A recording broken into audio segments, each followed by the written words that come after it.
జోగి రమేష్ గారు నిన్న గంగూరు వచ్చాడు. మేము ముందే పరామర్శకి వెళ్ళి ఏం జరిగిందమ్మా అని అడుగుతా ఉన్నాం.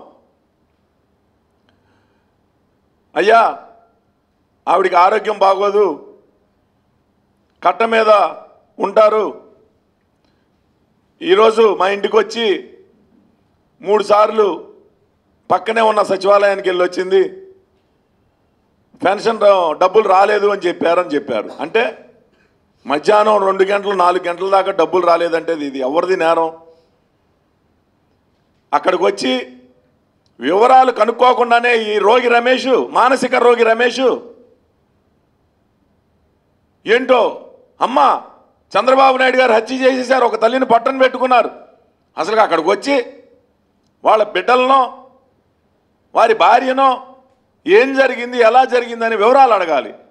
సాక్షాత్ మేము అక్కడ ఉన్నాం, వాళ్ళు చెప్తా ఉన్నారు ఆవిడికి సరిగ్గా ఆరోగ్యం బాగోదు, పెన్షన్ కోసం 3 సార్లు వెళ్తే డబ్బులు రాలేదన్నారు, ఇంటికి వచ్చి ఒకసారి గుండెపోటుతో చనిపోయింది అని చెప్పి వాళ్ళు చెప్పారు.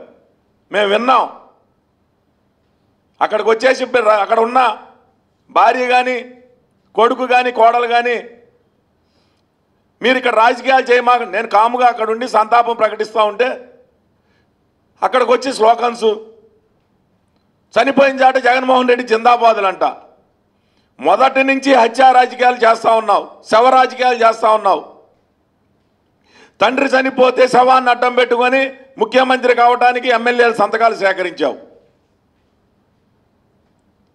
రెండవసారి బాబాయి హత్య కేసు సాక్షాత్తు నీ పక్కన పెట్టుకొని ముద్దాయిని సొంత సోదరీమణులు ఇద్దరు కూడా చెప్తా ఉన్నారు ఈ హత్య వెనక నీ కుట్ర ఉంది, ఈ ముద్దాయిల్ని నువ్వే కాపాడుతా ఉన్నావు. సొంత చెల్లెలు షర్మిల చెప్తా ఉంది, సొంత బాబాయి కూతురు సునీత గారు చెప్తా ఉన్నారు. దానికి సమాధానం చెప్పరు. ఏదైనా శవం దొరికితే చాలు శవ రాజకీయాలు చేయాలనంటే ఇది సరైన పద్ధతి కాదు. గో బ్యాక్ అంట శవం దగ్గర. మేమన్నా మాట్లాడామా? చంద్రబాబు నాయుడు గారిని దూషించినప్పుడే